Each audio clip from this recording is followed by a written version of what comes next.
Muy buenas tardes. Mi nombre es Sergio Bolívar. Soy gerente de Andina Consultando y catedrático de UPC. Y una vez más, los acompañaré esta tarde como moderador del quinto conversatorio Web Organizaciones. Agradezco a los miembros del panel por acceder a participar en este conversatorio. Hasta el momento tenemos 180 inscritos en esta sesión. Quiero informarles que estamos realizando la conexión a través de Facebook Live. Para quienes aún no hayan logrado inscribirse vía el aplicativo Zoom, pueden conectarse realizando la búsqueda en el Facebook del nombre del conversatorio, que es Responsabilidad Social y Donaciones, cómo las empresas abordan la crisis.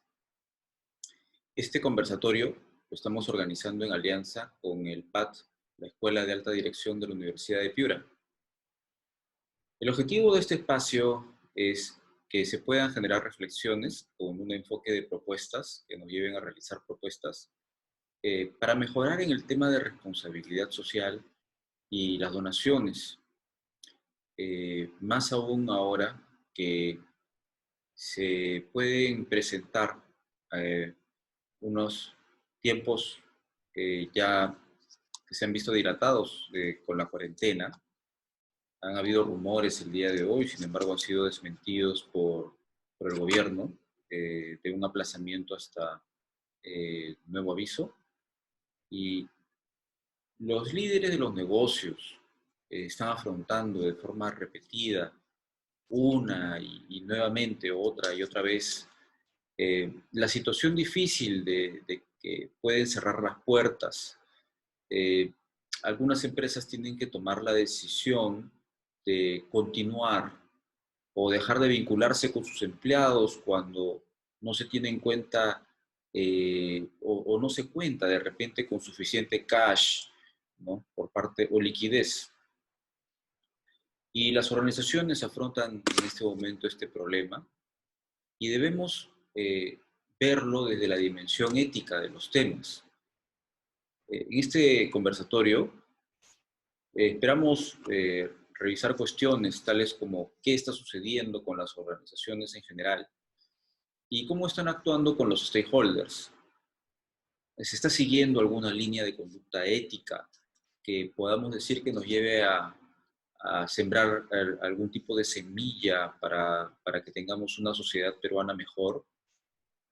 Queremos que el panel nos ayude con estas reflexiones y propuestas que sirvan para conocer las acciones socialmente responsables, las donaciones y los avances en los temas de las empresariales, cuáles son estos principios rectores y en la materia legal abordar las implicaciones en la protección al consumidor y lo tributario.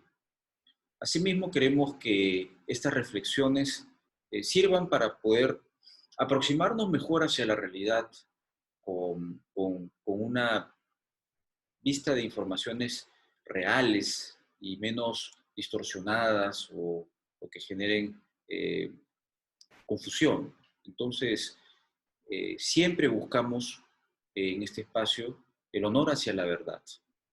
Bueno, yo tengo el honor de moderar este espacio, este distinguido panel, cuyos aportes nos van a ayudar a comprender mejor la situación y que nos permitan retomar este crecimiento una vez superada la crisis del coronavirus. A continuación, voy a presentar al panel. En primer lugar, la doctora María Julia Sanz es abogada de la Facultad de Derecho y Ciencias Políticas de la Universidad Femenina Sagrado Corazón, es máster en Gestión Pública por la Maxwell School of Citizenship and Public Affairs en Syracuse University y MBA por la Escuela de Negocios Adolfo Ibáñez en Miami. Actualmente lidera el equipo legal y asuntos corporativos de las empresas del Grupo Bacus, parte de AB InBev en el Perú, y anteriormente ha sido directora de planeamiento de impuestos y proyectos financieros.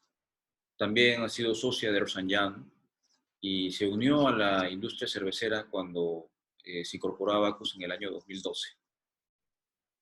El doctor Sandy Cáceres, nuestro segundo panelista, es abogado de la Pontificia Universidad Católica, con estudios de maestría en dirección de empresas y es candidato a doctor en gobierno de las organizaciones por el PAT de la Escuela de Dirección de la Universidad de Piura.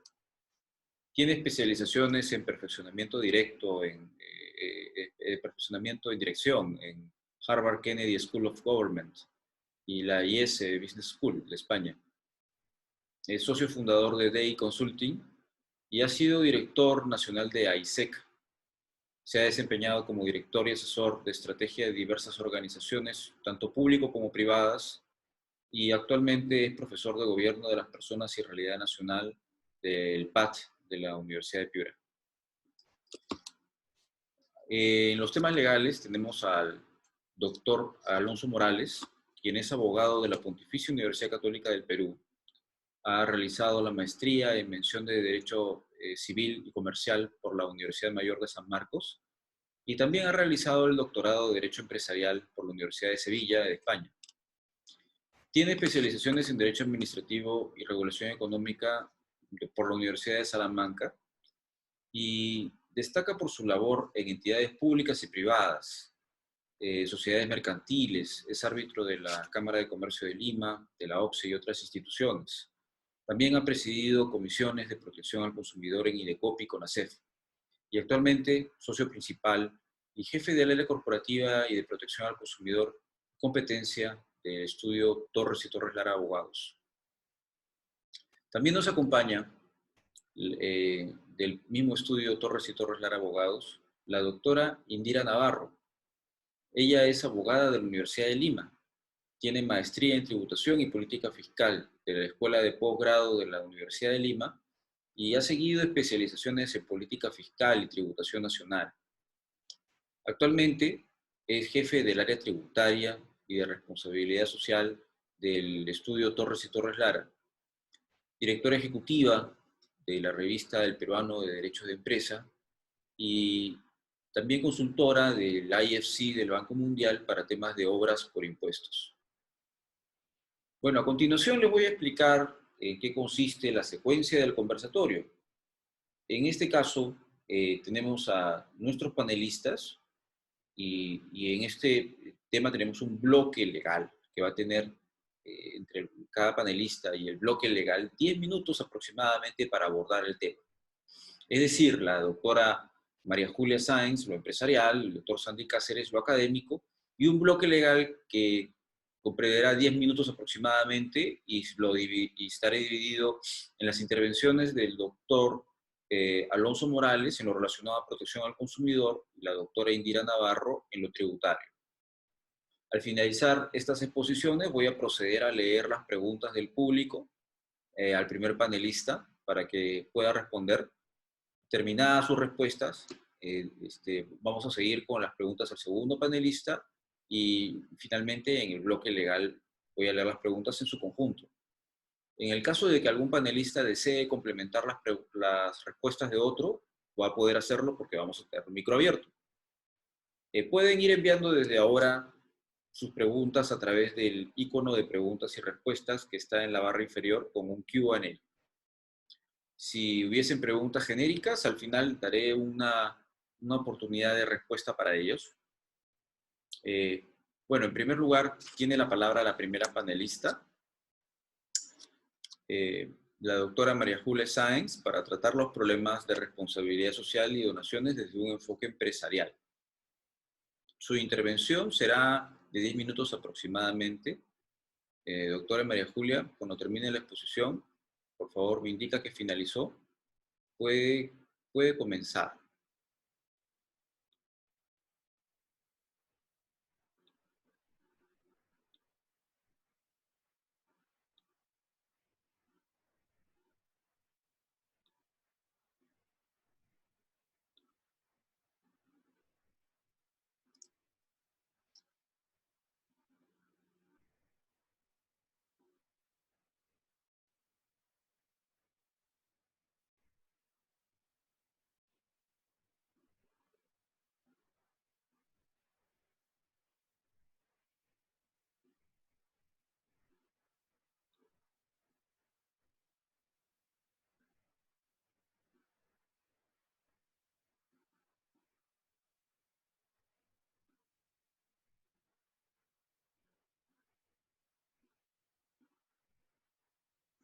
costosa, no cuesta, mejor, no tiene un costo para el bodeguero, y lo que pretende es que sea visible para todos, ¿no? Funciona con geolocalización y le permite a la bodega no solo señalar dónde está, sino qué cosa tiene, y estamos aquí buscando alianzas de terceros para poder darle al bodeguero esta plataforma que le permita hacerse visible en la comunidad. Claramente, cuando volvamos de la cuarentena o durante esta, las formas de consumo variarán y habrán cambiado radicalmente, y lo que estamos buscando es hacer que este espacio de emprendimiento no pierda velocidad y que pueda mantenerse, y esta es una respuesta que estamos haciendo. Nuestro objetivo es que más de 150.000 bodegas, que son aquellas que atendemos directamente, puedan acceder a esta herramienta y que esa data pueda ser compartida por todos, y que ellas puedan vender no solamente nuestros productos, pero sobre todo todos aquellos que son de primera necesidad, que hoy están presentes en todos los hogares. Tenemos también un proceso que se llama Guerrero Emprendedor. Lo que buscamos es, a través de una organización de voluntariado digital, en un proyecto que se llama Nos Hacemos Cargo, contribuir al desarrollo a través de la donación de tiempos y expertise de personas capacitando a personas, ¿no? Entonces son dos grandes apuestas que estamos haciendo en materia de sostenibilidad para acompañar a nuestros clientes. Las fotos se me cruzan. En relación con las marcas, decía yo hace un ratito, las marcas son marcas queridas, nuestras marcas tienen un propósito, cada una de ellas habla en un espacio. Les he traído solo 3 ejemplos. La primera es Cusqueña. Cusqueña, asociada a la gastronomía peruana, está buscando rescatar o cuidar que no se pierdan los trabajos y los ingresos de los pequeños restaurantes en todo el Perú. Esta plataforma, Unidos en la Mesa, lo que está buscando es que podamos ayudar a estos espacios para que, cuando sea posible que sean abiertos, podamos colaborar con ellos a través de la compra de certificados de donación, que la marca también igualará, buscando apoyar a estos espacios pequeños de barrio, de comunidades pequeñas o de provincia, que hoy por hoy están sufriendo realmente la crisis de manera sustancial, ¿no? Y estamos buscando aliados también, son plataformas abiertas, tenemos algunos socios que ya quieren unirse en este espacio para apoyar a los restaurantes del Perú. Pilsen también está haciendo una campaña muy importante en materia de defensa y de protección y de cercanía con el bodeguero, buscando conversar con ellos a través de las plataformas, y recordándoles que la amistad no tiene diferencias y la amistad verdadera está siempre presente, ¿no? Los patas bodegueros son ahora nuestra campaña especial en esta campaña, en este momento. Y Michelob Ultra, que es una marca que está asociada más bien al deporte y a la realización de actividades normalmente al aire libre o de bienestar físico, que está buscando estar presente a través de la articulación de organizaciones sin fines de lucro para incentivar el bienestar físico en este espacio de cuarentena. Es solo un ejemplo. Cristal está trabajando una campaña linda también, positiva, digamos, de retorno y de unión, que es lo que caracteriza a esa marca, etcétera, ¿no? En relación con las comunidades, decidimos que el agua que no podemos destinar a la fabricación de cerveza se destine a la donación directa de aquellos que puedan requerirla. Solicitamos una autorización especial para la autoridad del agua, y nos ha permitido hacer una donación masiva de agua en municipalidades y organizaciones que así lo requieran a través de cisternas. Envasamos también en un agua especial más de 1 millón de botellas, y decidimos que estas fueran dirigidas sobre todo a las Fuerzas Armadas, policiales y hospitales, y algunas entidades como la Beneficencia Pública de Lima, y a iniciativas como esta de la Casa de Todos, y en los hospitales y en todas las organizaciones armadas, que podamos proveer de agua a estos que son nuestros héroes de la calle, ¿no? Tuvimos además la capacidad de organizar una alianza por pedido de Salud, que recibió una donación importante de alcohol, y fuimos capaces, junto con otros aliados, de envasarlo y ponerlo en la mano de todos los hospitales que maneja de salud a nivel nacional.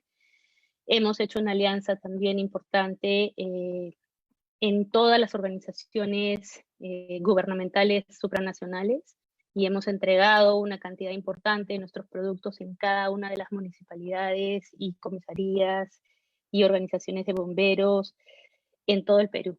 ¿no? Que permiten, digamos, mostrar nuestro compromiso como compañía centenaria en este espacio, ¿no? Entonces, básicamente el mensaje final, nosotros sentimos nuevamente, no somos una compañía socialmente responsable, somos una compañía sostenible que cree que la transformación de la sociedad peruana viene a partir del reconocimiento de la solidaridad de todos nosotros y que quiere mandar un mensaje positivo en este momento duro de que sí somos capaces de salir adelante por el poder de la unión. Muchas gracias. Muchas gracias, doctora. Bien interesante la protección a las personas y el enfoque que da Bacus al tema de la responsabilidad social.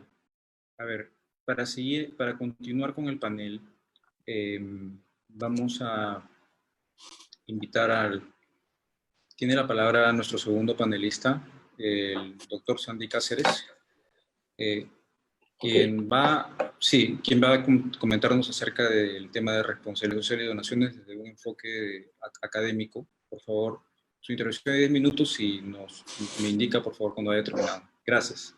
Sí, gracias. Muy bien, buenas noches a todos los que están conectados pues, por estos medios que ahora tenemos, ¿no? Que es el Zoom y el Facebook. Yo quisiera compartir también una pequeña presentación y que sirva para lo que estamos hablando, ¿no? Lo primero es del approach, el acercamiento que yo voy a hacer es hacer una reflexión sobre la responsabilidad social y antes entender qué es una organización, ¿no? Una organización, y para esto voy a usar algunos conceptos de Juan Antonio Pérez López, que fue director del IES, la Escuela del IES de España, ¿no?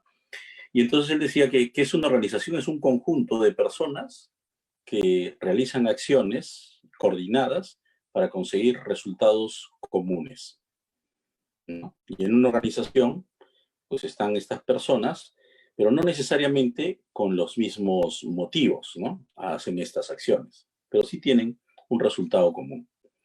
Y cuando se hablaba concretamente de que era una empresa es una organización, es un tipo de organización, pero cuyo objetivo es el de producir y distribuir riqueza en la sociedad. Ese es el objetivo, ¿no? de una empresa. O sea, eso es una cosa importante. Una empresa para la sociedad debe ser uno de los elementos más importantes para dinamizarla. Entonces, volvamos entonces a las organizaciones, pero la empresa no está sola, ¿no? La empresa no está sola en la sociedad.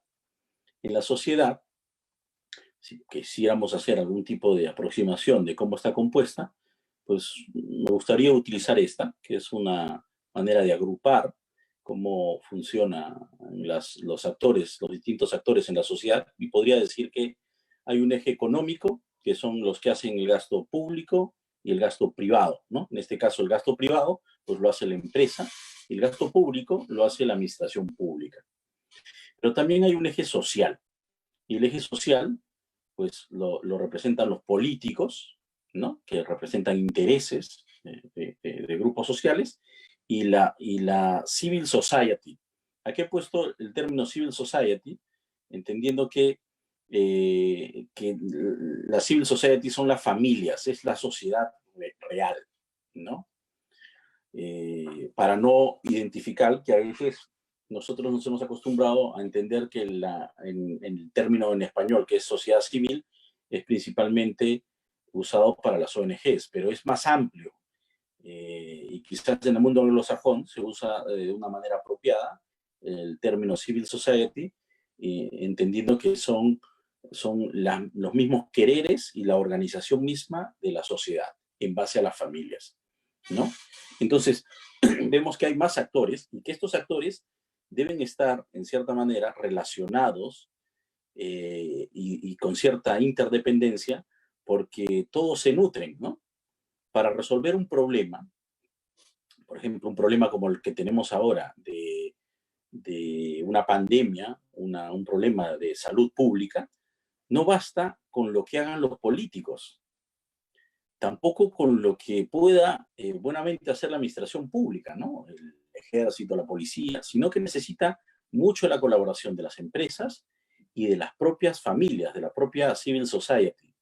Y así hay una serie de problemas que necesitan ser abordados por todos y resueltos por todos, porque no podemos, o sea, los problemas son tan complejos y tan grandes que un solo actor no podría, ¿no? Y ahí se está viendo el esfuerzo que está haciendo, por decirlo así, el Poder Ejecutivo y el esfuerzo que están haciendo tanto los hospitales, las fuerzas del orden, pero también esfuerzo que tienen que hacer las empresas, ¿no? De todo tamaño, ¿no? Las empresas grandes, las medianas y las pequeñas, que son las que en cierta manera están también sufriendo bastante, ¿no? Y las familias, porque las familias también están siendo golpeadas, ¿no? Entonces la pandemia le ha quitado, pues, ha paralizado a todos, le ha quitado dinamismo a nuestra sociedad, ¿no? Entonces, volviendo a focalizarnos en el tema de las empresas, pero toda esta reflexión de qué pueden hacer cada uno de los actores es fundamental, no solamente las empresas, ¿no? Entonces, ¿qué pueden hacer las empresas? ¿No? ¿Qué deben hacer y por qué deben hacerlo? Primero, lo que deben hacer es evitar que se destruya valor y riqueza en la sociedad, ¿no? Hay que pensar un poco en eso y hay que buscar algún tipo de ayuda o aproximación, primero con los que están más cerca, que son los colaboradores, los clientes, los proveedores, la comunidad donde se opera y también aquellos que pueden estar en gran necesidad, ¿no? Esa es una de las primeras cosas que puedo hacer. Me ha gustado ver lo de María Julia, estas ideas interesantes, ¿no? De acercarse a los bodegueros, ¿no? Y a la misma, el tema de las cisternas, ¿no? Porque no se produce cerveza. Entonces, iniciativas como estas creo que se tienen que pensar dentro de las organizaciones para ayudar, porque el objetivo es que no se destruya valor. Ya había dicho antes que la empresa era ese tipo de organización que produce y distribuye valor. Es decir, si se pierde valor en la sociedad, obviamente va a haber mucho menos que distribuir. Entonces es importante que se protejan las empresas y que las empresas mismas protejan ese valor que hay en la sociedad, ¿no? ¿Por qué deben hacerlo? Primero, como habíamos visto ese gráfico anterior, pues las empresas son parte de una sociedad, están aisladas, ¿no?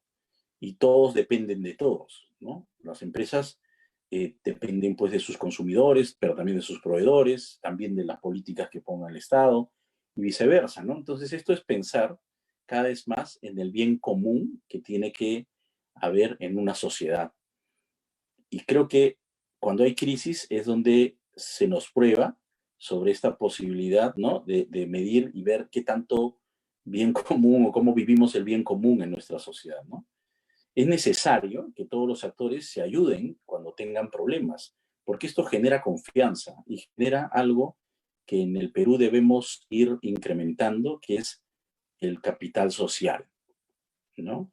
El capital social, porque en el Perú puede haber pues riqueza económica, pero si no hay capital social, que es la capacidad de una organización, de una sociedad, de poder colaborar, de poder cooperar y de poder resolver sus problemas, pues nos agarra en más desventaja, ¿no? Entonces, si una sociedad tiene más capital social, cuando vienen estas crisis, pues hay más tejido social para afrontar los problemas, ¿no? Y acá hay una cosa que pensar, ¿no? O sea, si ahora ayudan las empresas, cuando las empresas estén en riesgo, las familias serán las que las protejan. Esto también hay que pensar, ¿no? Y ver, ¿no? Porque ahora, pues sí, puede haber situaciones más vulnerables. Las empresas también se están afectando, pero puede ser que las familias, si esto no va bien, digamos, ¿no? Porque es una crisis internacional, pues muchas personas van a pasar de la clase media a, a una pobreza, ¿no? Y eso va a ser doloroso. Entonces, ahí es donde las empresas tienen que ayudar y pensar para que no se destruya ese valor. Y eso se va a ver en el futuro, que cuando ellas tengan problemas, también las familias, la sociedad en general, les va a proteger. Finalmente, quisiera poner algunas cosas prácticas, ¿no? La empresa tiene que ayudar a resolver los problemas con sus propias capacidades, obviamente, ¿no? O sea, no va a ser un sacrificio y poner en riesgo también su viabilidad, ¿no? Pero ahora que muchas empresas están paradas, pues hay algunas capacidades que no las usan en este momento y que las pueden poner en beneficio de otro, ¿no? Por ejemplo, el agua, que ahora me hace acordar lo que está haciendo Bacus, pues sí, efectivamente, porque está el agua que la utilizan y ya no se va a usar para las cervezas, pues se puede donar. Esto me parece genial y lo podrían hacer todas las empresas de bebidas, ¿no? Y así sucesivamente. Puede haber camiones de transporte que no los voy a usar porque estoy pues separado, pero los puedo poner a disposición para que se traslade alimentos, ¿no? Y entonces me ponía a pensar en que puede haber distintos niveles de prácticos de cómo hacer responsabilidad social. Lo primero es que una empresa no debe aprovecharse de la situación actual, ¿no? O sea, hay necesidad, pues las cosas pueden subir el precio, pues no hay que aprovecharse de esa necesidad. Eso es lo primero, el primer nivel que debería tener una empresa para hacer responsabilidad social. Lo segundo es que si tengo productos, pues puede ser una posibilidad de que los venda al costo, o inclusive al costo variable, ¿no? Para atender las necesidades actuales y futuras de las personas. Y puedo inclusive hacer crecer el mercado. Yo pongo un ejemplo concreto que es, por ejemplo, el pollo. A veces en un mercado lo podías encontrar a 20 y tantos soles y ahora veo que hay algunas propuestas de pollos a 12, a 14 soles. Entonces esto me parece una iniciativa interesante que inclusive puede ayudar a que se amplíe más el mercado. Y el tercer nivel podrían ser las donaciones, ¿no? Y en esto el Estado tiene que facilitarlas. Yo creo que vamos a estar muy atentos en escuchar al tema tributario, porque claro, muchas empresas quieren hacer donaciones. La vez pasada se estaba haciendo una gestión para hacer una donación de una empresa de harina y dio como 100 sacos, pero finalmente la donación es para la gente, para las familias. Entonces, ¿quién le va a entregar un certificado de donación? Yo creo que el Estado ahí tiene que adelantarse y facilitar toda esta colaboración que tiene que haber entre todos los actores de la sociedad, ¿no?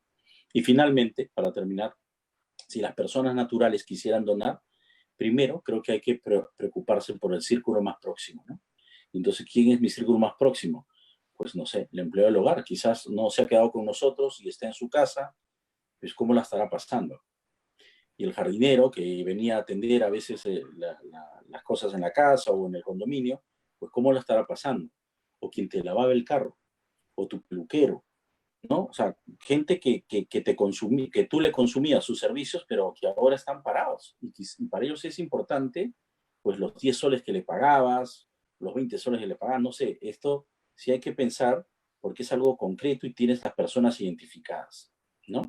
Y luego se pueden hacer acciones puntuales y de alcance controlable, ¿no? Que aseguren que lo que vas a hacer, pues llega al destinatario, ¿no? Y ya se están corriendo ahí varias iniciativas en donde pues hay depósitos en cuentas para un determinado grupo o ancianos o gente en barrios populares, ¿no? Es una manera concreta y práctica de cómo precisar la responsabilidad social. Muy bien, es todo por mí. De acuerdo, doctor Sandy Cáceres. Muchas gracias. Tiene la palabra el tercer y cuarto panelista para tratar el bloque legal, todos los aspectos vinculados a protección al consumidor y tributarios. Aquí vamos a poner en audio al doctor Alonso Morales y la doctora Indira Navarro, que representan el estudio Torres y Torres Lara. Ya tienen una intervención total de 10 minutos. Por favor, procedan y me comentan cuando hayan terminado. Pueden comenzar, gracias. Gracias, Sergio, gracias al padre Piura, a Andina Consultando, a Bacus y a todos ustedes por su presencia. Realmente lo que hemos escuchado es que hay una serie de decisiones empresariales que hacen una empresa sostenible o en el ámbito de la responsabilidad social empresarial. Pero todas esas decisiones tienen incidencia en el mercado, en la competencia y en particular en los consumidores. Ahora, ¿qué tiene que ver aquí el consumidor y la relación en Indecopi si, por ejemplo, le doné a una entidad del Estado una serie de bienes, o un centro de salud, o inclusive a sus médicos. O que tiene que ver el Indecopy aquí si le doné a una institución de caridad, ¿no? O inclusive a mis trabajadores. Eso podríamos pensar. Sin embargo, se olvida que el consumidor no solo es el que compra, sino el que usa o disfruta, aunque el Estado haya recibido una donación o comprado por él. Pero alguien dirá, pero no hay una operación lucrativa, fue donado al Estado o a una institución de caridad. Pero es que hace tiempo se superó ya la noción de mirar el contrato como una relación de bien contra el precio, o prestación y contraprestación, y más bien lo que hoy Indecopy es mira la actividad, ¿no? Si tu actividad es de naturaleza lucrativa, entonces para mí en conjunto no hay una operación gratuita, ¿no? Siempre termina siendo de un modo o de otro una operación con interés determinado. Entonces, no hay nada gratuito en el mundo del mercado para Indecopy visto así. Vale decir, en este caso, a caballo regalado, sí se le mira el diente, ¿no?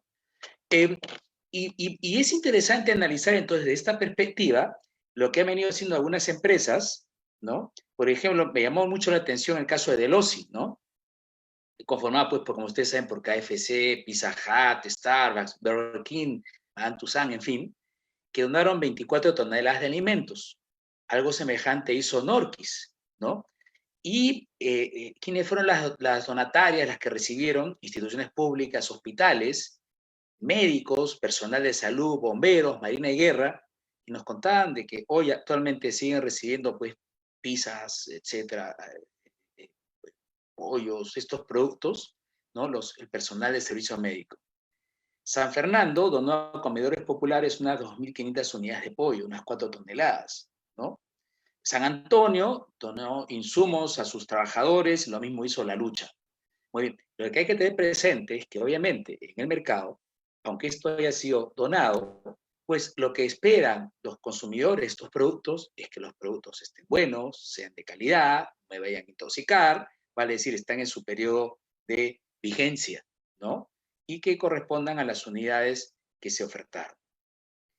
Un segundo grupo interesante de análisis, cómo esto incide en materia de consumidor, es lo que ha hecho ahora Perú, la Sociedad de Hoteles y de Comercio Exterior Comes, que salió un convenio con el Estado para, a partir de una tarifa solidaria, poder hospedar a los que venían del exterior y tenían que pasar la cuarentena, ¿no? Entonces, muy bien, el consumidor espera que se le informe adecuadamente cuáles son los alcances de ese servicio, en qué consiste el alojamiento, se entiende los días de la cuarentena, que no son 40, sino sabemos que son alrededor de 15, ¿no? ¿Qué alimentación hay? ¿En qué consiste mi alimentación?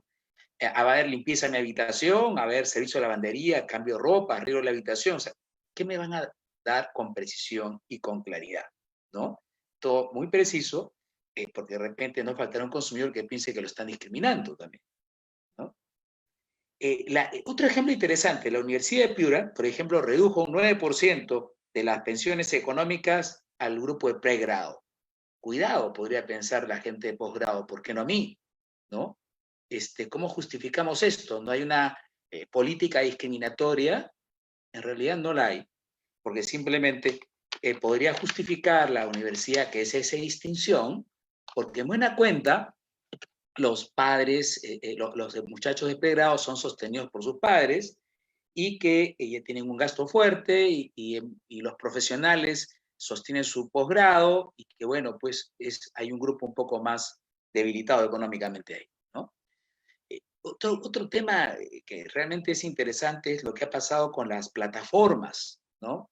Que ha hecho Google, por ejemplo, acceso gratuito a videoconferencias premium, en estos días Facebook, ¿no? Información gratuita sobre coronavirus durante un año, y además de una donación de 720.000 mascarillas. Netflix, que ponía a los colegios un enlace de acceso a documentos muy buenos, a documentales, a colegios, ¿no?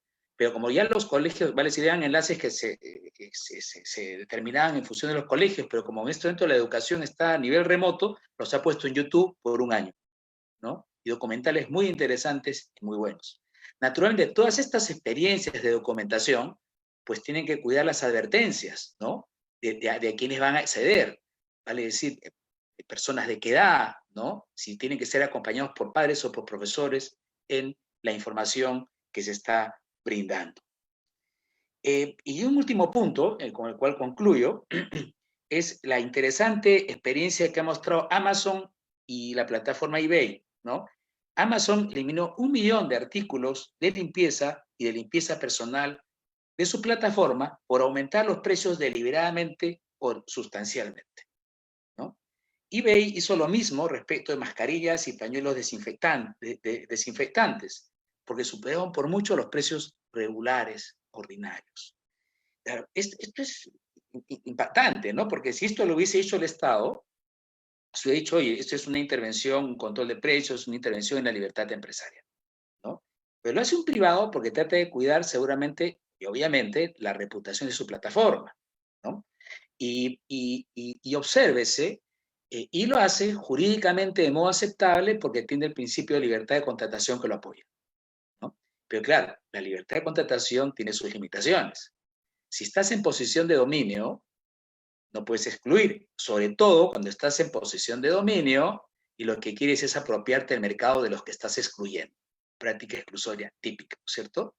Que no es el caso, obviamente ni de eBay ni de Amazon, no es el caso, y su posición de dominio termina haciéndose cada vez más discutible, puesto que tienes a AliExpress o Alibaba, tienes a Wish y otras plataformas que están haciendo lo mismo, ¿no?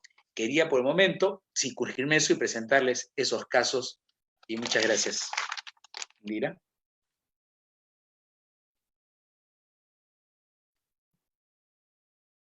Bien, muchas gracias al PAD de la Universidad de Piura y Andina Consultando por la invitación. Vamos nosotros, en los minutos que nos quedan al área legal, a hablar de los temas tributarios en concreto. Mucho se ha dicho, mucho se ha visto en medios y me parece también que lo ha adelantado Sandy y lo vemos cada día que se percibe, se siente, el empresariado siente que realizar desembolsos por gastos de responsabilidad social empresarial o realizar donaciones es caro. Y es caro y los desincentiva.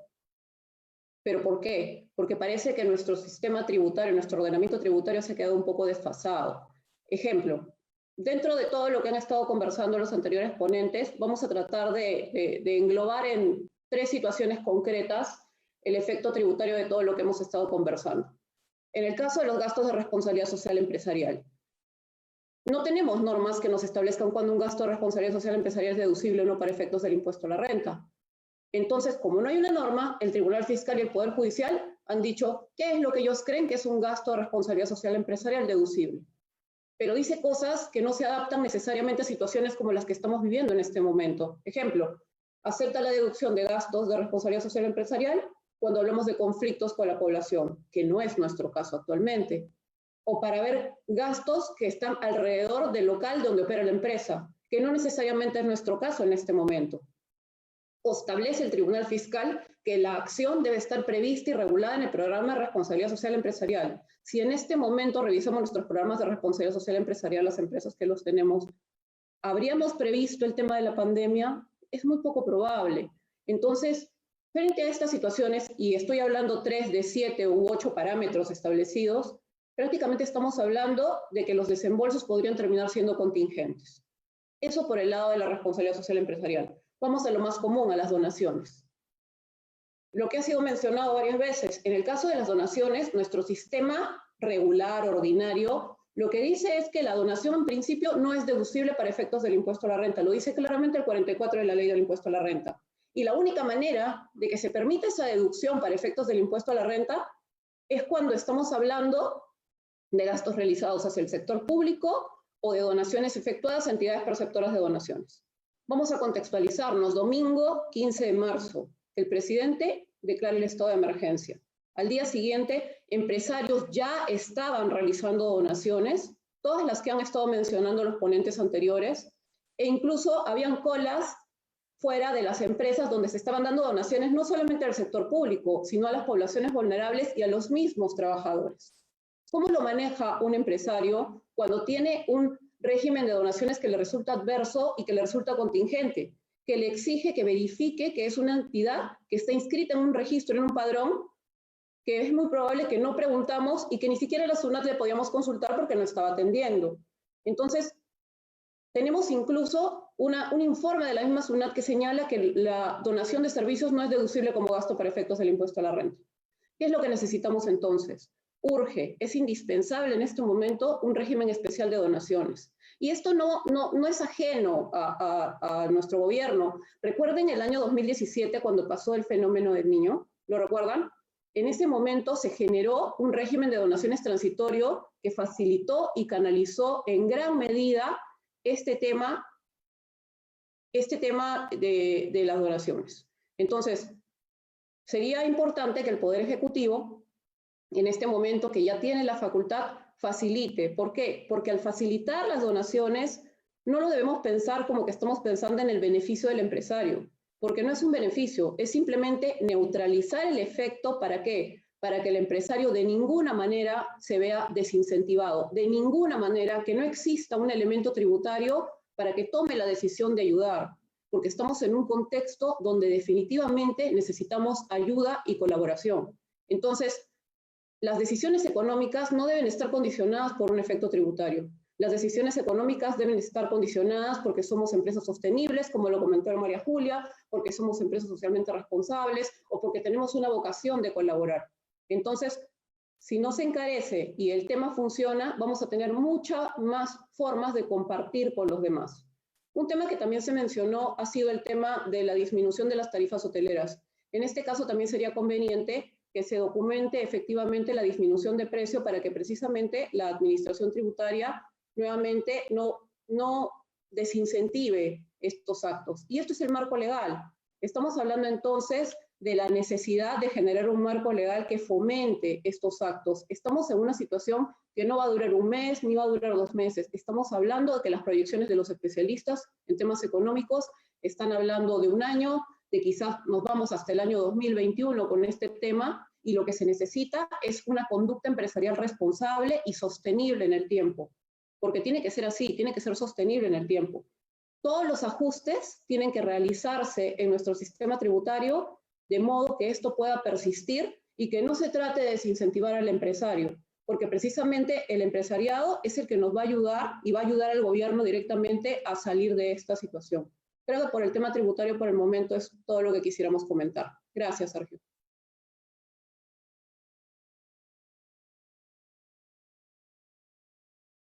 Muchas gracias, doctores. Bueno, a continuación vamos a dar inicio al espacio de preguntas y respuestas, que va a tener una duración aproximada de 30 minutos. Recordemos que el panel va a estar en modo audio, entonces quien desee complementar alguna respuesta que está dirigida a los panelistas lo puede hacer. Voy a proceder a las preguntas de la doctora María Julia Sáenz. En primer lugar, ¿cómo está afrontando la empresa la responsabilidad social en la política de impuesto a la renta? ¿Se está logrando la equidad social? Esa es una primera pregunta. Una siguiente pregunta, ¿tiene información de lo que está pasando en este momento en la transnacional que forma parte de Bacus, INVEP, en el exterior? Una siguiente pregunta es, ¿cómo se han hecho las donaciones de agua para ser consideradas como gastos y no una liberalidad? Y una próxima pregunta es, ¿cuál es la situación económica de los bodegueros, actualmente de los bodegueros? Y una última pregunta es, ¿de qué forma se podría apoyar actualmente a las Fuerzas Armadas, policías y profesionales de la salud que arriesgan la integridad y la salud física y psicológica, como lo ha advertido el presidente de la Federación Peruana de Psicoterapia, y si es que el modelo que ustedes están aplicando con sus empleados podría aplicarse también en este grupo? ¿Y de qué manera? Por favor, doctora María Julia, ¿tiene la palabra? Sí, muchas gracias. Varias de mis respuestas tienen materia tributaria y a pesar de mi pasado orgulloso tributario, les voy a comentar que no ha sido nuestra prioridad el tema tributario en lo absoluto en este espacio, pero les voy a ir comentando. En realidad, con la primera pregunta, el impuesto a la renta y equidad, no termino de entender bien a lo que se refiere.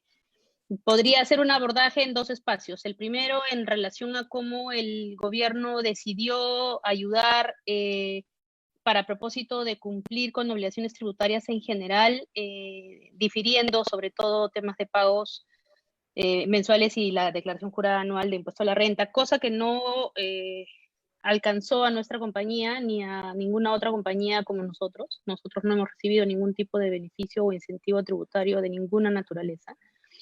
Y hemos cumplido y venimos cumpliendo con nuestras obligaciones porque así lo ha dispuesto el gobierno y siendo completamente signatarios, digamos, del principio de cumplimiento legal, eso es lo que estamos haciendo, ¿no? Y estamos mucho más interesados en realidad, más que en incentivos, en que podamos volver a operar y que podamos volver todos a estar seguros en una operación segura de cara a que podamos superar esta crisis juntos, ¿no? Respecto de la operación a nivel internacional, lo que les puedo decir es nuestra compañía tiene presencia en todo el mundo y nos tocó el coronavirus en China como primero a todos y tenemos el orgullo y la satisfacción de señalarles que no hemos tenido en todo este tiempo, más de 3 meses desde la existencia, 4 ya, desde la existencia de esta pandemia, que lamentar ni contagios relevantes en la operación China, por ejemplo, donde no hubo contagios en todo este espacio, y lamentablemente solamente dos personas muertas en todo el mundo, ¿no? 280.000 personas prácticamente en 90 países, lo cual nos deja satisfechos de las capacidades de seguridad y de control y de cuidado en la salud de nuestros empleados. Solamente en el Perú no operamos. Tenemos restricciones en algunos otros mercados, pero el único país que ha prohibido la operación cervecera es el Perú. En relación con el tema de liberalidad o gasto, como decía hace un minuto, nosotros no nos hemos fijado si lo que aportamos o lo que definimos entregar era o no deducible. Coincido con Indira en relación a la situación de la regulación vigente, que efectivamente no ha acompañado en general los espacios de crisis, que ha ido variando además en materia de donaciones de manera significativa y que nos ha dejado confundidos a muchos, ¿no? Hemos pasado de usar créditos fiscales a usar gastos tributarios, volver a créditos fiscales, mezclar operaciones, retirar espacios, incorporar espacios, es complejo.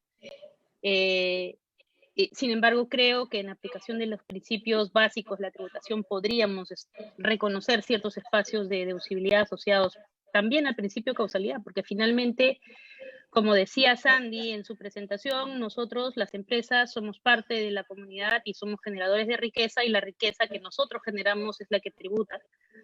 De manera que todos aquellos espacios o situaciones excepcionales en las que nos presentamos generan reducciones en esa riqueza que deberían ser reconocidas y también deberían generar créditos o beneficios que tendrían que ser reconocidos en la medida en que nosotros podamos ayudar a cerrar brechas que hoy estamos viviendo, por ejemplo, en llegar a comunidades donde no existe o no llega a la velocidad que quisiéramos el Estado, podríamos nosotros suplir, como lo hemos hecho, por ejemplo, con el agua, que como les repito, probablemente tengamos que tributar sin deducciones, porque es lo que corresponde si finalmente la aplicación de las reglas tributarias es leída de esa manera, y así será, porque nuestro convencimiento es que nos toca apoyar y no encontrar ventajas o beneficios de primera mano, ¿no? Aunque deberían existir, sin duda, pero no ha sido nuestra primera prioridad. En relación con el tema de los bodegueros, la verdad es que estamos muy preocupados.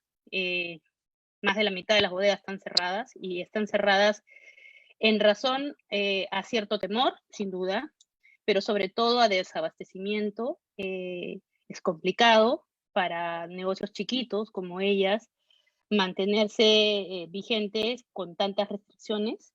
Desde el lado nuestro, nos preocupa de manera importante, la cerveza equivale al 30-35% del ingreso del bodeguero, es lo que más vende, lo vende y lo ayuda, digamos, en capital de trabajo, y sabemos que eso no existe hoy, son 5 semanas ya que no nos es posible venderles, y claramente se empieza a sentir esta situación en su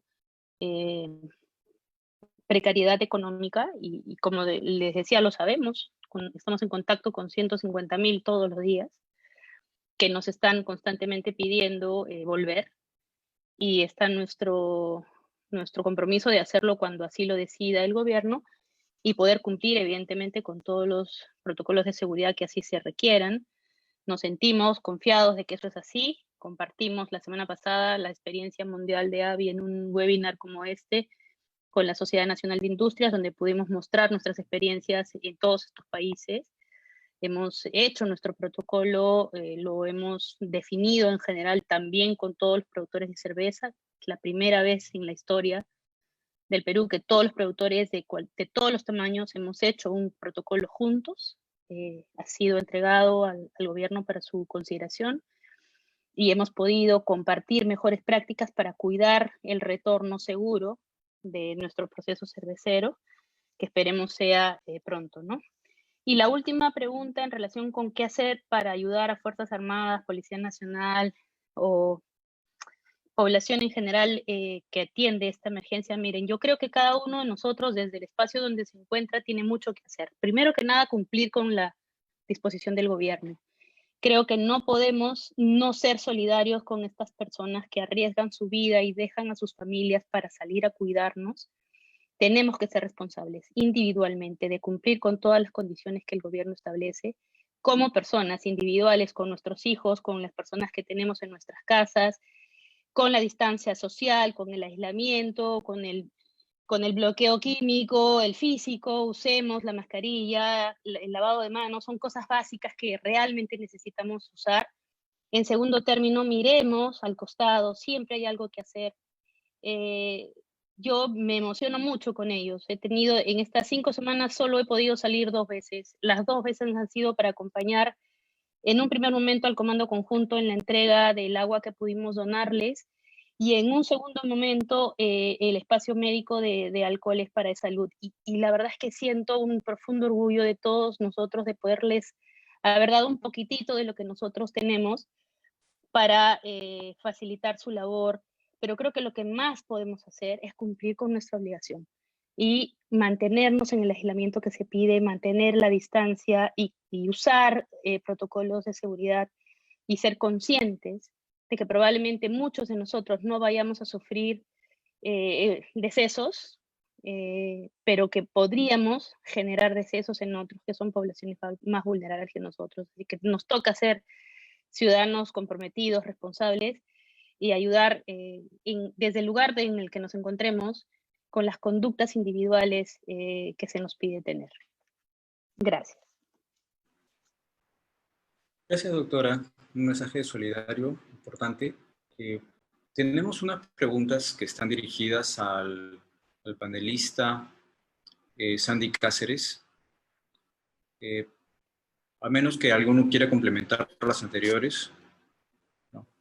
Bueno, las preguntas al doctor Sandy Cáceres. ¿Qué opinión le merece el tema del despido que se han presentado en muchas empresas, casos como de los cines? Y hay unas informaciones que son muy crudas respecto a lo que ha dicho la OIT. Ha indicado que hay pérdidas devastadoras por el coronavirus, que equivale a 230 millones de trabajadores que van a perder el trabajo a tiempo completo. En este contexto, ¿cómo evalúa el tema del concepto de capital social? ¿Se aplica? Una segunda pregunta es, ¿de qué forma se debe tratar la violencia en el hogar durante la pandemia, cuando la ONU advierte que está incrementando? Una tercera pregunta es posible hacer algo o articular a las pymes con demostraciones solidarias en el contexto que estamos viviendo? Y una pregunta final es, ¿de qué manera las empresas están implementando protocolos para reducir el problema de la desinformación? Doctor Cáceres, adelante, por favor. Doctor Cáceres. Muy bien, sí. Disculpa, estaba anotando las preguntas. Gracias. A ver, quisiera ir en orden, ¿no? Primero, sí, se ha hablado de los despidos. Es un poco lo que yo decía, que es peligroso el no ayudar a un actor importante como es la empresa en estos momentos y la sociedad, las familias, porque estos despidos pues son producto de la propia incertidumbre, porque nadie tiene claro cuándo va a acabar esto y cuáles van a ser, digamos, los impactos para la empresa o en su entero, pues, en su entera dimensión, ¿no? Entonces, esto hace que se tomen decisiones desesperadas y también que pueden ser contraproducentes porque pueden ser decisiones apelando al corto plazo, ¿no? Y diciendo, este año no podemos perder. Bueno, la verdad es que una empresa, si solo mira el corto plazo, pues está condenada a no levantar la cabeza, ¿no? Entonces yo creo que sí, pero o sea, se tiene que pensar más en el largo plazo al momento de tomar estas decisiones, pero también mucho hacen los otros actores. O sea, la información la tiene que abrir y ser transparente el Estado, ¿no? Entonces, en este caso, otra vez vuelvo a la precisión y concateno este tema del capital social, es que si no tenemos esa confianza entre todos los actores, si se piensa que solo lo va a resolver el Poder Ejecutivo, es un error, ¿no? Y si se piensa, porque puede ser nuestra costumbre acá, que quien parte la torta y quien decide finalmente es el Poder Ejecutivo, pues creo que debemos aprender cómo se hacen en otros lados, ¿no? En otros lados probablemente son las empresas las que tienen este protagonismo de sacar adelante a la sociedad de los problemas, ¿no? Entonces esto es muy importante. La pregunta de ser capital social sí hace ver que no tenemos todavía este aspecto desarrollado, ¿no?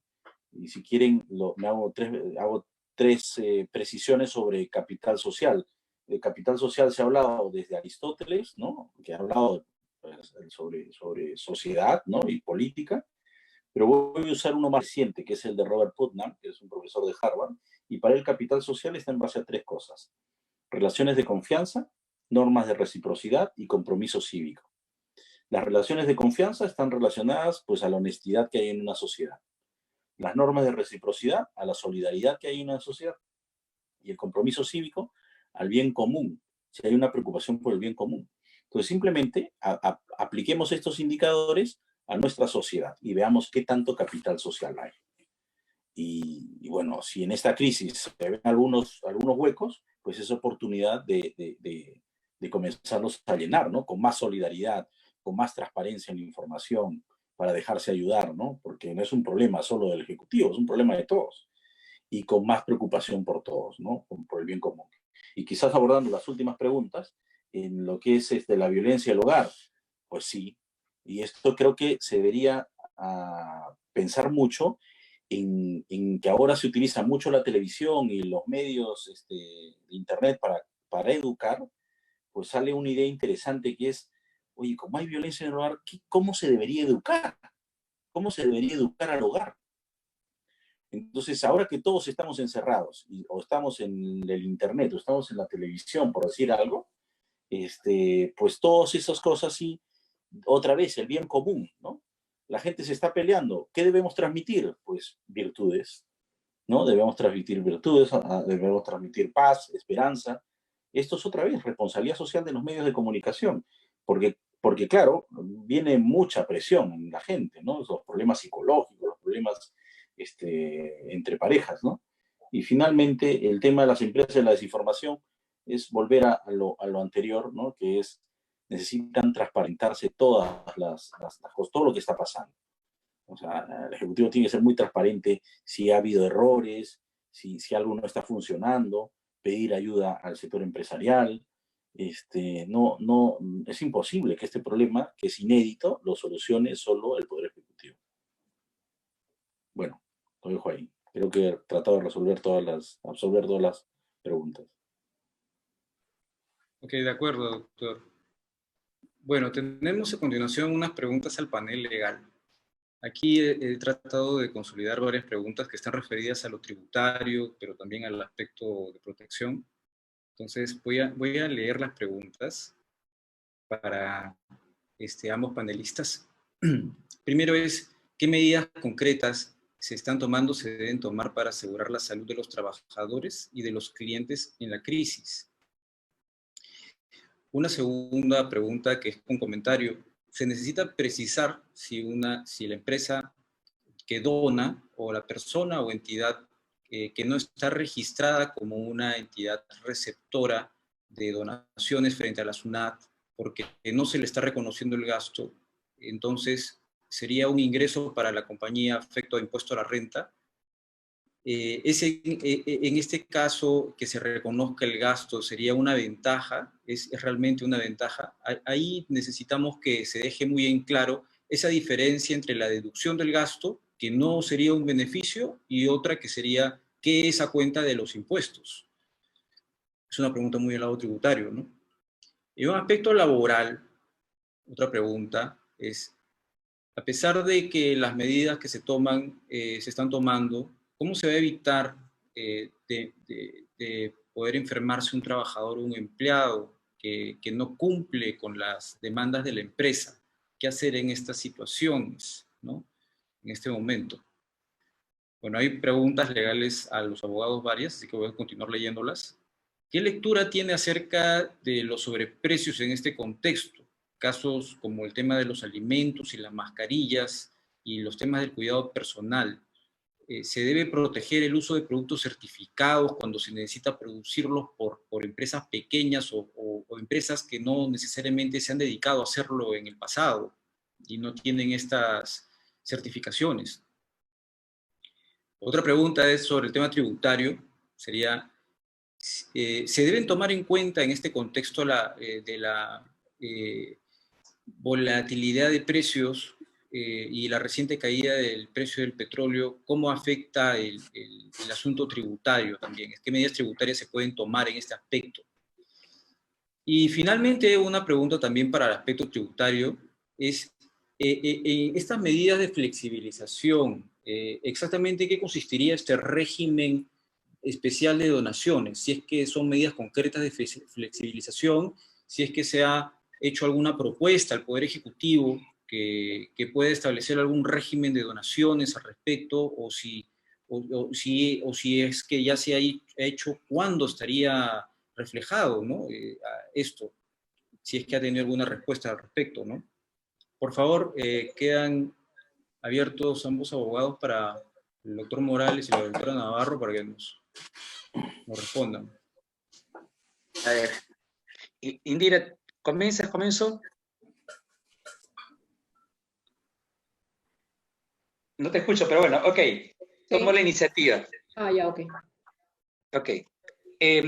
A ver, en materia sobre precios y certificaciones, efectivamente, el control de precios no es la solución, es la responsabilidad de la empresa en lo que están haciendo. De alguna manera, los precios también reflejan, ¿no es cierto?, la escasez que existe en los productos y los sobrecostos que está generando el traslado, la dificultad del personal, los horarios reducidos y el hecho de que no haya producción en muchas materias, ¿no? No obstante, debo admitir que, a diferencia de otras experiencias que hemos tenido en el país, para los que hemos vivido la época de escasez del gobierno de Alan García, el primer gobierno de Alan García, esta época, la conducta y la responsabilidad de los empresarios ha variado mucho y ha evolucionado mucho, ¿no? Vemos mucho autorregulación y mucho autocontrol en lo que puede ser. Hay un gran cuidado reputacional de la marca en relación a que se la pueda atar o vincular a un tema de especulación pura y dura, ¿no? De ahí que ustedes pueden apreciar que Indecopi se mata insistiendo en que no hay control de precios y que, por ejemplo, en el tema del servicio educativo, ellos no van a ingresar en esa materia y esperan que los padres de familia y los centros educativos se pongan de acuerdo, ¿no? Y que asuman posiciones empáticas de un lado y del otro. no solo por la situación particular de los padres, sino también por las inversiones que hicieron los centros educativos en una educación presencial que había comenzado y que hoy que tienen que readecuarse a una educación no presencial, y en la cual a veces en esta discusión un poco dura que se está produciendo antagónica entre ambos sectores, centros educativos y padres de familia, se están olvidando del interés superior del niño, que es obtener, aunque sea en condiciones difíciles, la mejor educación, ¿no? Las certificaciones son otro problema, que ahora han sufrido algunos países, ¿no? En España, por ejemplo, habían mascarillas que no llegaron a ingresar y que por temas de certificaciones, y que mientras España estaba tratando de ver cómo solucionar el problema, se las compró Colombia, y tenían problemas con las mascarillas, tenían problemas con los kits, ¿no? de descarte de esta enfermedad. Realmente, en el fondo, creo que es lo que hay que hacer. Simplemente lo que el gobierno ha hecho es publicitar cuáles son los estándares que corresponden a estos productos, y que creo que lo que tienen que hacer es simplemente, no hay tiempo para certificar, ni posibilidad de lograr las certificaciones en este momento, por lo menos en la mayor parte de los casos. Lo que en buena cuenta tiene que hacerse es luego hacer un control ex post y corroborar que estos productos sí correspondían a los protocolos y que cumplieron con los protocolos, aunque no hayan sido certificados. Eso va a generar, o tiene que generar un tipo de reglamentación en ese sentido, ¿no? Indudablemente, en materia de protocolos de seguridad para los clientes y los trabajadores, nuevamente la responsabilidad de la empresa va a ir más allá, al margen de que las normas vayan a salir en ese sentido. No me cabe duda que para el caso laboral, el protocolo va a empezar desde el momento del recojo, si se trata de transporte personal, hasta el ingreso, durante las labores en el centro de trabajo y también a la salida, ¿no? Y en relación a los clientes, pues tiene que haber un poco mayor de rigor, no solamente en estos procesos de desinfección al ingreso de los establecimientos, sino también sobre todo en las distancias, ¿no? Que en general no se respetan y que lamentablemente por ese afán, digamos, entiendo del gobierno, ¿no? De tomar medidas de restricciones horarias, por ejemplo, para los retail, para los supermercados, lo que hace es generar más bien mayor concentración en menos horas de personas con un menor distanciamiento, ¿no? Hay que tener cuidado en esta regulación. No sé si se me está escapando alguna pregunta. En todo caso, vuelvo a la... Mientras tú haces las tuyas, Indira, voy repensando alguna otra pregunta que se me puede escapar. Bien, nosotros vamos entonces a comenzar a hablar de los temas tributarios. En primer lugar, nos parece valiosísimo y extraordinario el altruismo con que están operando muchas empresas, las cuales evidentemente no lo hacen bajo ninguna circunstancia de obtener algún beneficio. Pero sí es cierto que también hay un sector de micro, de pequeñas y medianas empresas que tienen mucha voluntad de colaborar, pero no necesariamente tienen las capacidades económicas para hacerlo. Por eso es que sí necesitan que el régimen de donaciones no los perjudique, por lo menos que no les genere daño, o por lo menos que no defina cuánto es lo que van a donar. Si el régimen no los perjudica, entonces la donación sería mucho mayor. Acá deberíamos pensar más bien en una suerte de responsabilidad social más estratégica, que no tiene nada de malo. Ir por lo menos filantrópico e ir por lo más estratégico cuando estamos en un nivel de personas que tienen toda la voluntad de donar, pero que necesitan que la responsabilidad vaya de manera transversal en la empresa. Un área de responsabilidad social empresarial que pueda, de manera estratégica, lograr tener el consentimiento de la gerencia, el consentimiento de un directorio y el consentimiento del equipo tributario para poder seguir adelante.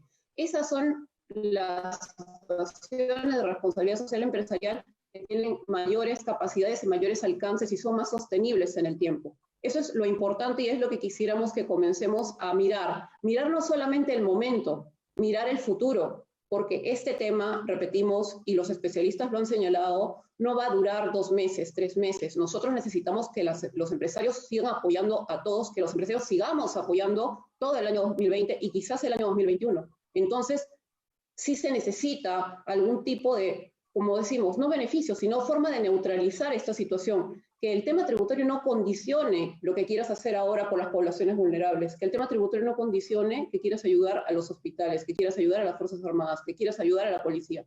El tema tributario no debería condicionar eso. En este momento, el Poder Ejecutivo lo que tiene, todavía no tiene un proyecto de ley, pero le han dado facultades para determinar el tema de manera cuantitativa. Nosotros creemos que lo que podría hacer es seguramente lo que hizo en su momento cuando ocurrió lo que mencionábamos, el desastre natural del 2017. Generar que se centralicen las donaciones en una entidad debidamente controlada y que eso permita que se deduzca el gasto, que por lo menos no perjudique a la empresa que está donando de ninguna manera, con todos los controles y rigores de la Contraloría General para que las donaciones lleguen efectivamente tanto en dinero, tanto en bienes e incluso en servicios que nuestro régimen actual no lo permite, lleguen a manos de quienes más lo necesitan. A la pregunta que señalaron, si no es entidad perceptora de donaciones registrada, en este momento la donación no sería útil para la empresa, sí, porque la norma lo ha dicho, como lo hemos mencionado, en principio la regla es que las donaciones no son deducibles para efecto del impuesto a la renta y las excepciones son al sector público o a una entidad inscrita en el registro de entidades perceptoras de donaciones de la SUNAT. En el caso de la flexibilización de los regímenes, más que flexibilizar, como decimos, estamos hablando de neutralizar el efecto. Si nosotros tenemos prohibido donar, lo que va a generar es que la empresa, además, imaginemos que dona 1 millón de soles, además de donar el 1 millón de soles, va a tener que pagarle a la administración tributaria el 29.5 de esa suma, de manera adicional. Que si eso no ocurriera, el empresario no va a donar el 1 millón de soles solamente, puede donar 1.295.000, ¿me dejo entender? Entonces, queremos que la parte tributaria no condicione la necesidad que tenemos en este momento para poder apoyarnos en el empresariado, porque efectivamente, como lo dijo Sandy, me parece también el Poder Ejecutivo no puede ir solo. Este es un tema en el que tenemos que movernos absolutamente todos. Solo brevemente, para terminar, esta parte, este es el momento donde ustedes también habrán podido advertir que las personas y las empresas van a recordar quiénes estuvieron a su lado. Y muchas empresas quieren estar al lado de quienes más lo necesitan. De alguna manera el tema tributario puede condicionar esa situación. Pero viéndolo desde la perspectiva de la responsabilidad social empresarial, este es el momento para tomar decisiones correctas, para colaborar con las personas que más lo necesitan. Es el momento claro donde nosotros debemos estar. Nosotros incluso, como firma legal, procuramos hacerlo y seguramente ustedes también lo hacen dando estos momentos y estos espacios gratuitos para poder contribuir con la formación, con la información, con todo aquello que podemos nosotros dar desde nuestra tribuna, la tribuna académica, la tribuna legal. ¿Por qué? Porque nos interesa el cumplimiento tributario y la idea es que todos salgamos bien de esto. Este tema de la pandemia lo que ha generado es evidenciar que somos todos vulnerables y que todos necesitamos de todos. Aunque parezca una frase hecha, eso es necesario.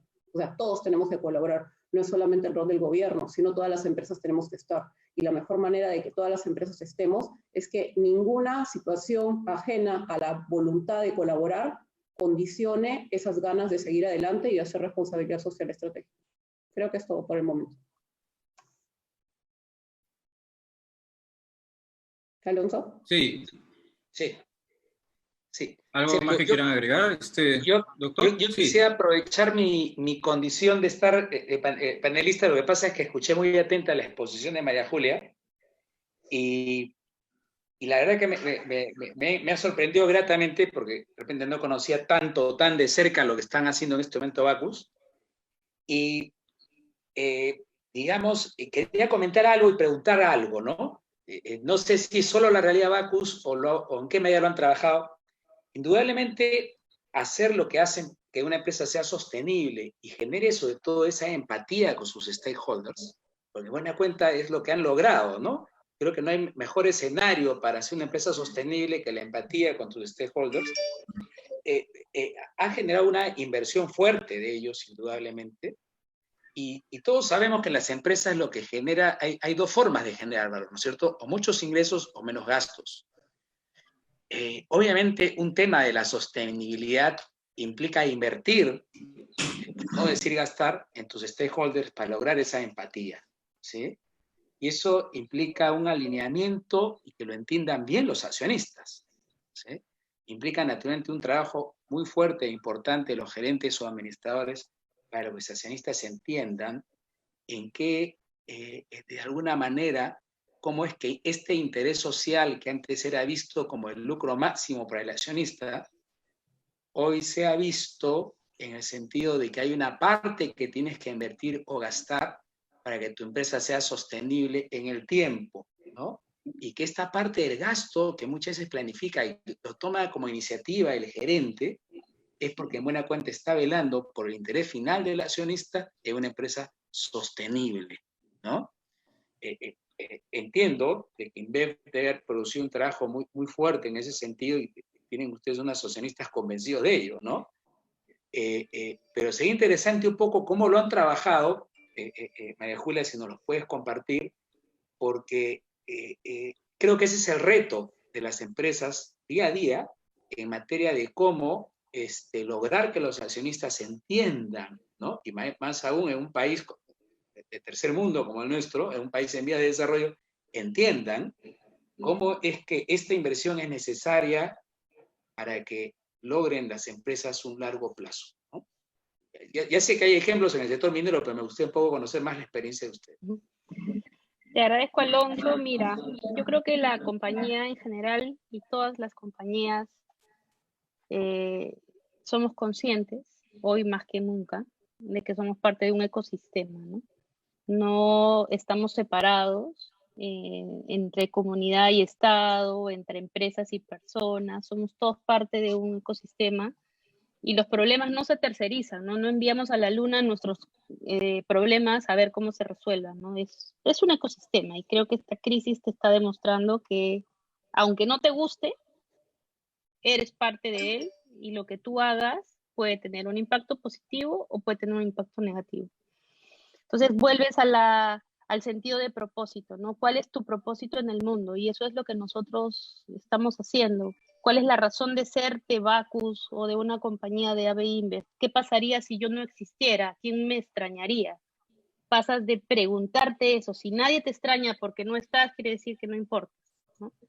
Entonces, un poco esa pregunta más filosófica, si quieres. Además, ¿qué pasa? Porque la gente en general ha dejado de percibirse como un recurso y pasa a ser un valor, ¿no? Y el ser humano deja de buscar la supervivencia para encontrar la trascendencia, ¿no? Entonces, en esa conversación que puede parecer muy soft, realmente está la respuesta de lo que hoy nosotros sentimos que tenemos que hacer. Las compañías no existen para maximizar las utilidades de sus accionistas.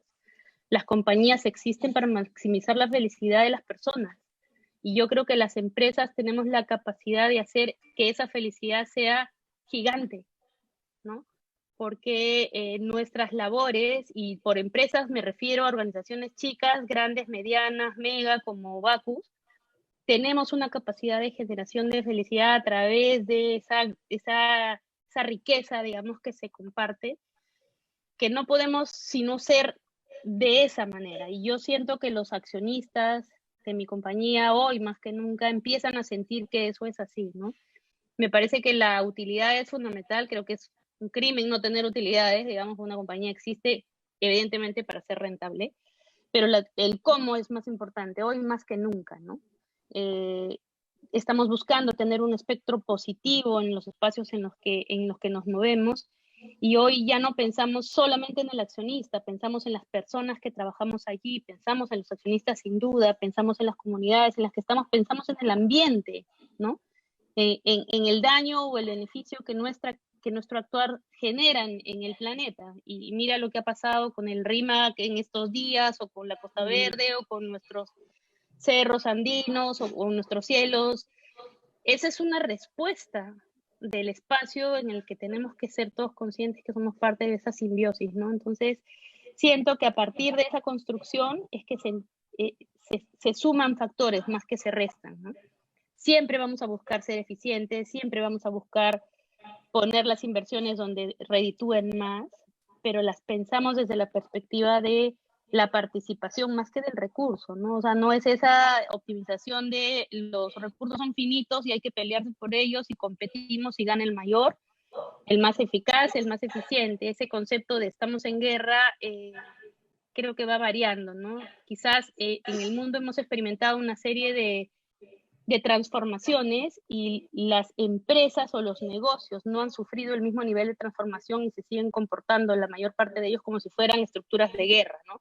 Con jerarquías, con disposiciones de mando, olvidados de espacios más soft, más quizás de energía más femenina, si quieres, que hoy empiezan siendo muy importantes porque nuestra vida transcurre en un espacio de negocio mucho más que en un espacio de casa.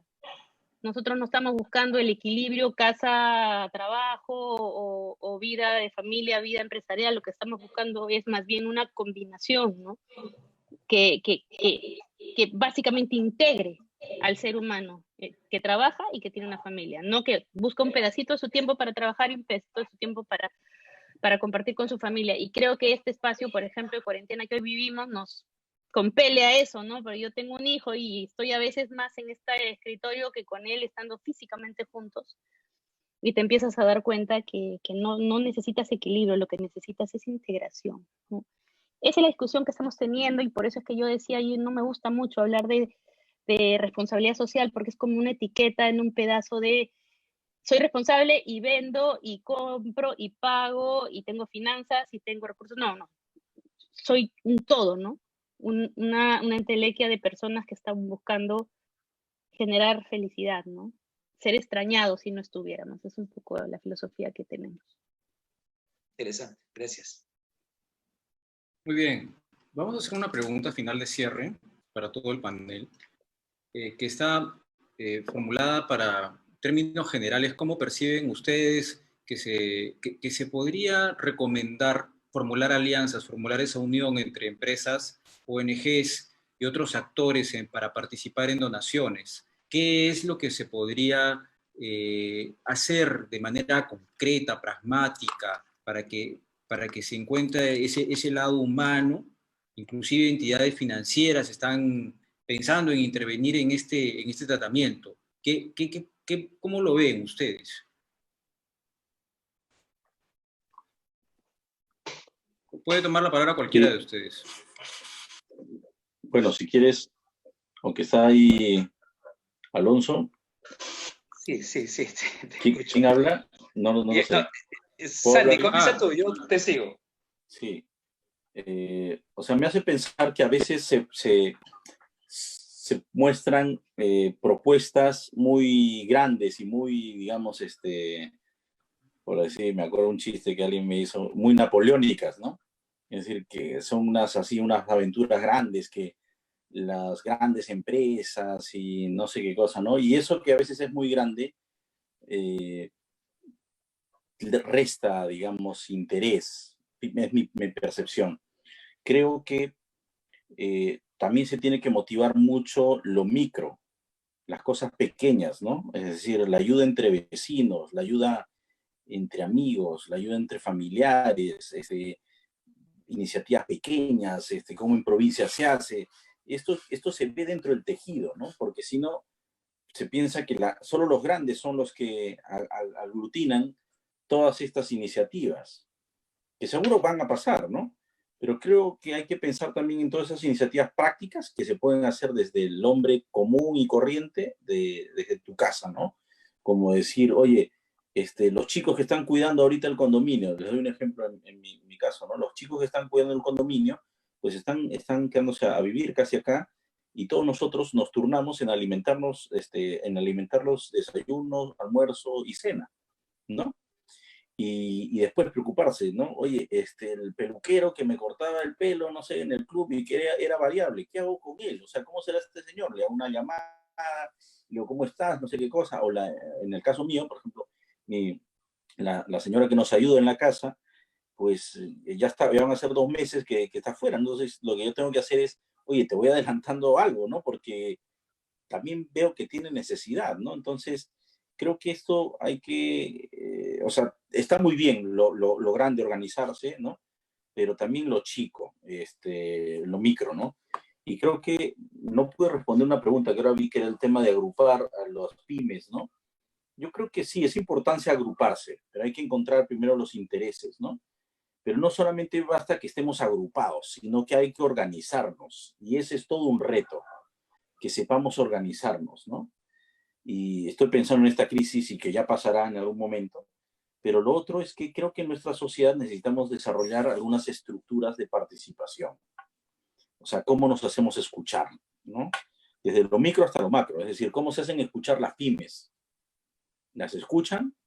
¿A quién escucha, digamos, el Estado? A Confiep, y bueno, las pymes y los informales, que son la mayoría del país, ¿quién les escucha, no? Entonces, creo que sí hay que generar distintas estructuras de participación en nuestra sociedad para poder ir resolviendo y viendo el problema en su real dimensión, ¿no? Porque si no se diagnostica bien el problema, pues solo se van a tener puntos de vista parciales, toda la buena intención seguramente, pero no le vamos a atinar con las alternativas a la solución del problema, ¿no? Es lo que se me ocurre a tu pregunta, ¿no?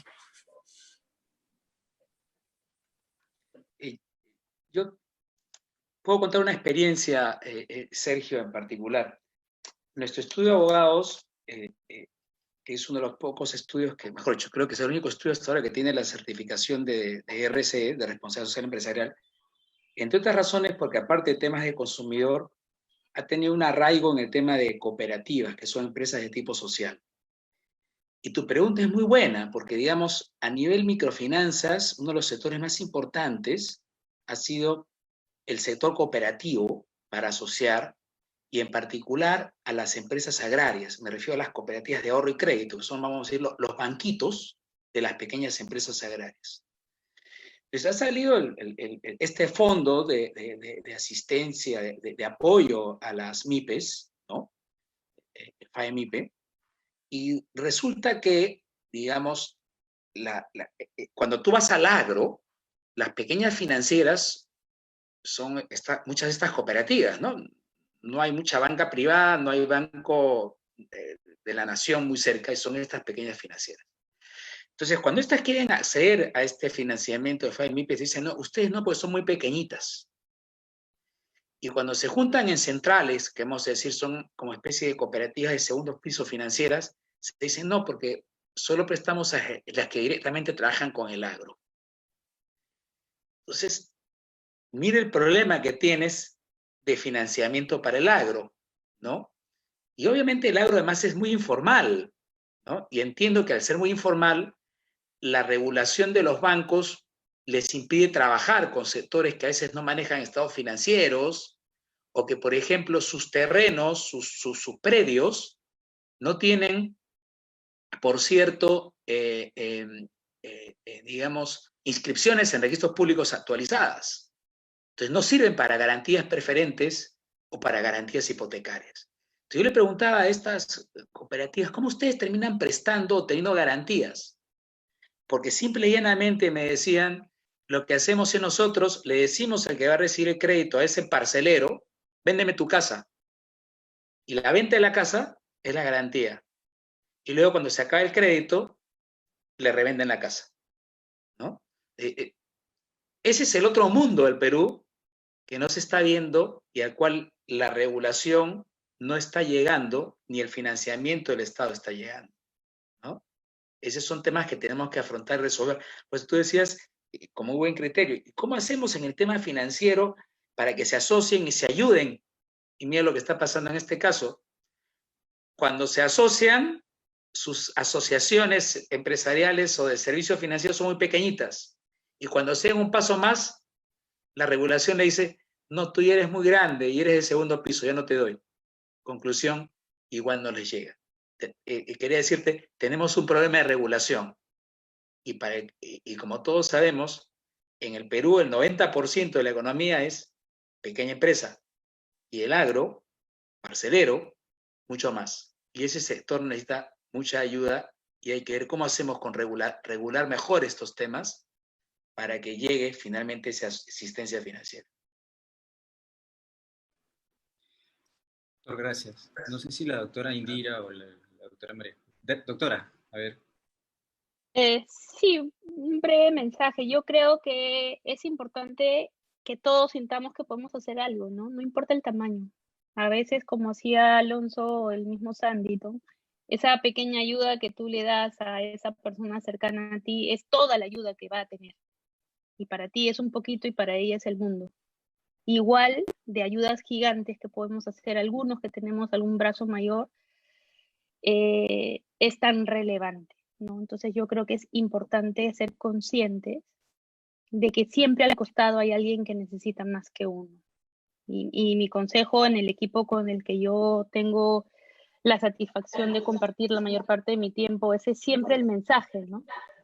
El del costado probablemente necesite algo de ti, ¿no? Y eso es lo que hemos hecho. Hay muchas alianzas grandes, estupendas, caminando a niveles empresariales, a niveles de organizaciones sin fines de lucro, jóvenes, adultos. En todas partes hay gente que quiere hacer y que no sabe cómo. Hay plataformas que ayudan, algunas de ellas nosotros las manejamos también, que juntan gente que quiere ayudar y gente que necesita de esa ayuda. Ese es uno de los ejemplos que les puse con este voluntariado digital, que busca eso, plataformas, ¿no? Pero lo más simple y humano que yo puedo decir es eso, ¿no? Fija al costado tuyo la ayuda que para ti puede ser muy pequeña, para el otro puede ser el significado entre la vida y la muerte, ¿no? Literalmente. Muy bien. Doctora Indira. Sergio, sí, gracias. Mira, no, escuchándolos a todos, básicamente tengo la sensación de que si queremos resumir en algo, esto es que cada uno de nosotros, desde donde estamos, desde el nivel en que nos encontremos y del tamaño en que seamos, debemos preguntarnos, ¿yo cómo puedo sumar a lo largo de esta cadena comercial en la que me encuentro respecto de mis proveedores, respecto de mis clientes, respecto de mis trabajadores, respecto de mis inversionistas? Un pequeñísimo ejemplo como firma legal. ¿Qué es lo que tratamos de hacer nosotros, que mencionaba un poco Alonso? Además del servicio legal, buscamos siempre el cumplimiento tributario hacia nuestros clientes. Tratamos de proteger a nuestros clientes, de no ponerles letra chiquita en los contratos. Tratamos a nuestros proveedores de no ahorcarlos. Si tenemos la posibilidad de pagarles de manera anticipada, lo estamos tratando de hacer. Tratamos de que nuestros trabajadores preservarlos y conservarlos en la medida de lo posible, pese a que nosotros somos una mediana empresa, estamos haciendo todos los esfuerzos por mantenernos unidos y los que se tendrían que ir, vamos a tratar de rescatarlos. Entonces, de alguna manera, lo que nosotros deberíamos preguntarnos siempre es, ¿cómo sumo en esta cadena en la que me estoy desempeñando? Hay un minuto nomás por un tema que creo que no hemos alcanzado a tratar, que sí es importante y de repente le puede importar a muchas personas, y me parece que también es de manejo extraordinario de Bacus, que es el mecanismo de horas por impuestos. Es un mecanismo que permite converger el ámbito tributario con el ámbito social. Es una manera de impactar positivamente. Por el mecanismo de horas por impuestos lo que se hace es que un privado con toda su experiencia ejecute y financie un proyecto de inversión pública. En este momento, miren cómo somos testigos de que las clínicas están trabajando con telemedicina y telesalud. Algunos hospitales lo hacen, pero si uno o más empresarios se juntaran y trataran de hacer una obra por impuestos de telesalud o telemedicina, imagínense el impacto que podría lograrse. Entonces, son muchas cosas las que creemos que podemos hacer y de hecho nosotros de aquí lo que podemos hacer es invitar a la gente a que busque cómo sumar en este momento. Como lo hemos dicho y como todos lo sabemos, en realidad este tema no va a durar 2 meses, este tema puede durar hasta 1 año. Y realmente el tema de salud está en colapso. Y creo que también una forma de que podremos ayudar es convocando a las empresas a que se interesen de repente en sus políticas internas, a mentalizarse, a colaborar, de repente pensando en hacer una obra o solos o en conjunto, si es que no tienen los recursos, vinculada a la salud. Y eso podría generar muchos efectos positivos. Creo que eso sería todo lo que podríamos comentar. Bien. Bueno, hemos cumplido con el tiempo, por lo cual las preguntas que no han sido contestadas vamos a generar un material que va a ser publicado en nuestras redes con toda esta ponencia, este conversatorio, tanto del PAD como de Andina Consultando. Y quiero agradecer al panel especialmente por su dedicación y los buenos aportes que han realizado. Sin más que añadir, muchas gracias y manténganse a salvo en sus casas y cuídense. Buenas noches. Buenas noches.